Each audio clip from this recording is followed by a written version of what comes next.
Universal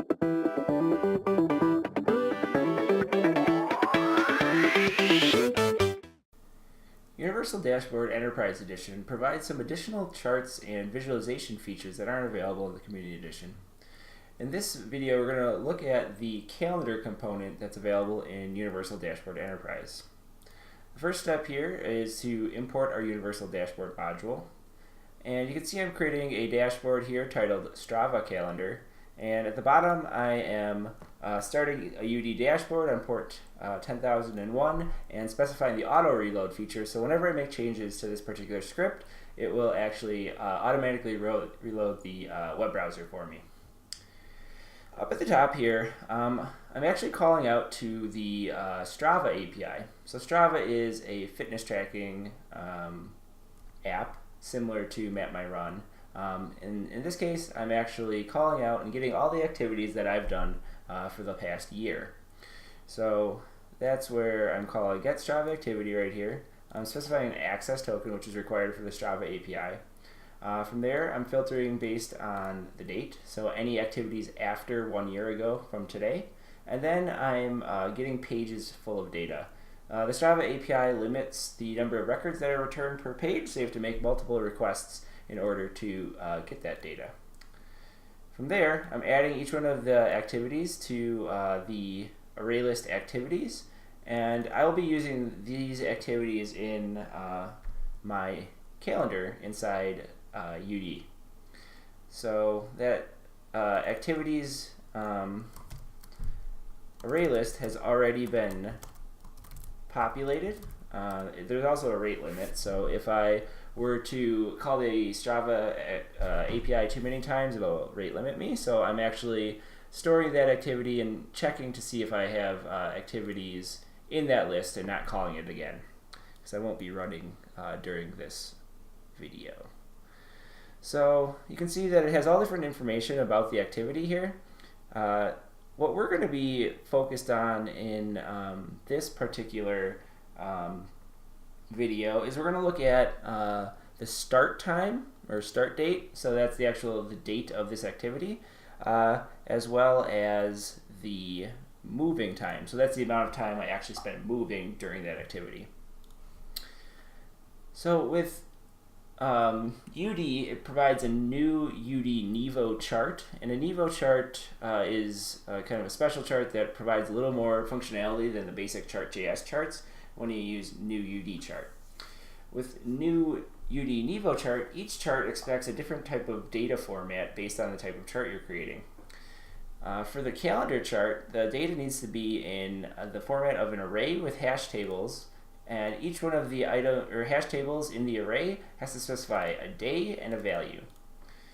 And the result will be a calendar similar to the one you see on GitHub repositories. So first of all, what we're going to do is we need to transform the data into this format. So I'm going to store the resulting data in a data variable, and we're getting that from activities. So activities right now, as you can see, is just a collection of properties based on each activity. So the first thing that we're going to want to do is format each one of these activities into a PS custom object that we can group together, because you could have multiple activities on a single day, as well as put the date into the correct format, and then turn the actual time that we have here, the moving time, which is in seconds, into hours. So for each one of my activities, I want to create a PS custom object. That PS custom object is going to have a day, which is going to be based on the start date, as well as hours, which are based on the moving time. The current value for these the current value for these properties is not in the correct format. So first of all, what we need to do is take start date. As you can see, the start date down here, it is in this datetime format. What's nice is that's kind of a standard format, so we can actually just cast that to a date time, and it'll automatically parse that value into a datetime object. From there, we want to strip off the time, because we want to group these by day rather than day and time. So then we can use the date property. Finally, we want to format this in the format year, day, month. To do that, we can use toString and specify a date format. For a 4-digit date or year, you can use lowercase YYY followed by a hyphen. And for a month, you can use uppercase followed by days, which is DD. So that will put it into the format that we need for our chart. For moving time, like I said, it's in seconds. So what we want to do is turn it into hours. So we divide by 60 to get minutes, and then 60 again to get hours.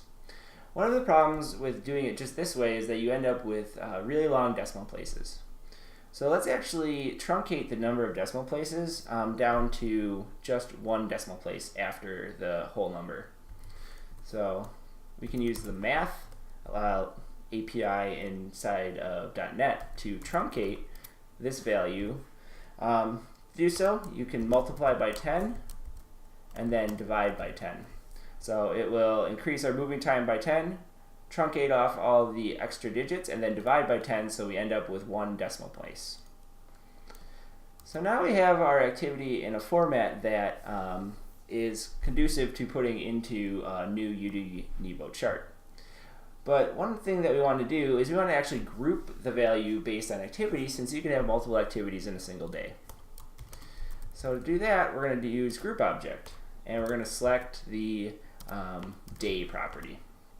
So now we'll have groups of objects based on day that we can then sum together the hours and show that in the chart. So the next step is to loop over the objects again and create another hash table that has the day and value. So day will simply be the name of the group. As from previously in the pipeline in the group object, the name is this property here. So each group has that name, and now we have that name available.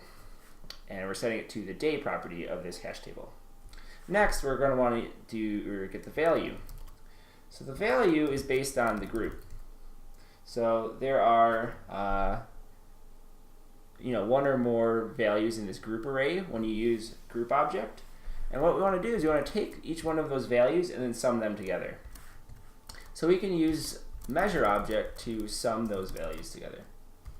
We're going to select the property hours, and we're going to specify sum. So now we'll go over each item in that group and sum the objects together. We need to select the sum property of the resulting measure object command.